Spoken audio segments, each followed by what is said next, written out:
Are you planning a trip to Singapore and are not sure what to prepare beforehand? I've got you covered.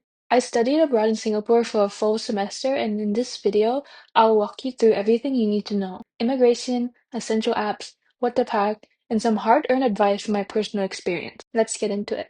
If your country requires a visa to enter Singapore, apply at most 30 days in advance and no later than 1 week before your trip to avoid any issues due to delays. Luckily, Singapore's immigration process is known to be quick and seamless, thanks to its high-tech facial recognition system and convenient e-arrival card (SGAC).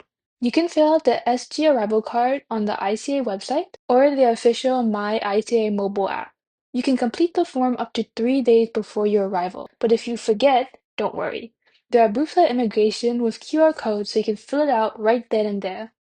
Number 1, eSIMs. For international data, I highly recommend using eSIM. I use Nomad, but many friends use Airlo and had great experiences too, which is not sponsored. They're super convenient and you can top up data anytime if you run out. Number 2, Grab. Forget Uber. Grab is the go-to ride-hailing app in Singapore. Locals use Grab for ride-hailing, food delivery, and even QR payment. There are a few others like Zig, but I have only ever used Grab. Here's what you need to know. You can pay with cash, credit card, or Grab Wallet. My favorite is Grab Wallet, which often offers discounted fares and loyalty points, which are great if you're staying longer. To set it up, just link your credit card and top up as needed. Some sites mention top-up fees, but I never had to pay a fee. Just something to be aware of. QR payments are everywhere in Singapore. While most tourists can't use local apps like PayLah without a bank account, GrabPay works. If a vendor accepts GrabPay, you can scan the QR code and pay directly from your Grab wallet. A couple notes. Make sure to check your default payment method before booking. The app auto-selects cash for the first time, even though I added a card, and we didn't notice, so we ended up using the little amount of cash we had.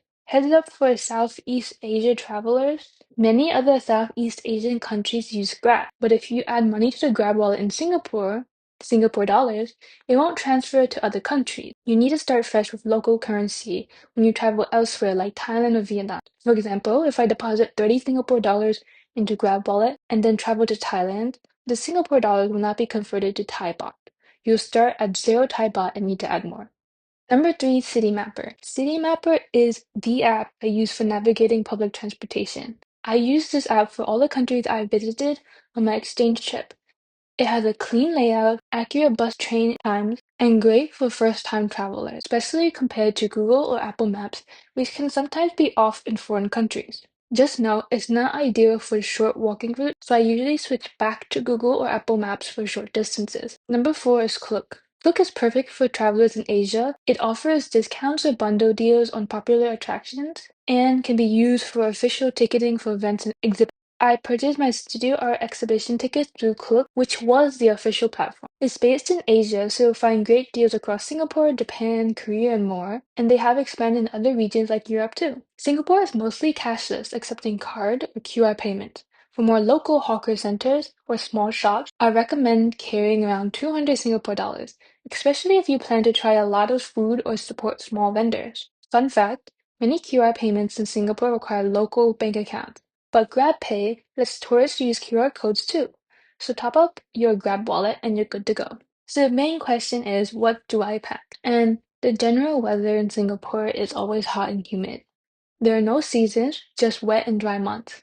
Even when it rains, it's still in the high 80 degrees Fahrenheit, which is around 30 degrees Celsius, and super sticky. So during a monsoon season, which is December to early March or June to September, you should bring an umbrella because it rains a lot, rain-friendly shoes, Crocs, sandals, or quick dry sneakers would do, light raincoat, t-shirts and shorts because yes, while it's raining, it's still very hot, and sunscreen and sunglasses. The UV index is high even when it's cloudy because it's so close to the equator. So for dry and hotter months, which is between March and June and October to November, the temperatures are more or less the same. It just rains less often, and the sun can be brutal. So in addition to the other packing items, I would also add the sun umbrella, because trust me, the sun is so harsh. A portable fan, which is a lifesaver while walking outside, a water bottle, stay hydrated because you will sweat, light and breathable clothes, sundresses, tank tops or shorts. And also don't forget to reapply sunscreen often. And so the essential packing tips for anyone, no matter what season you're traveling into Singapore,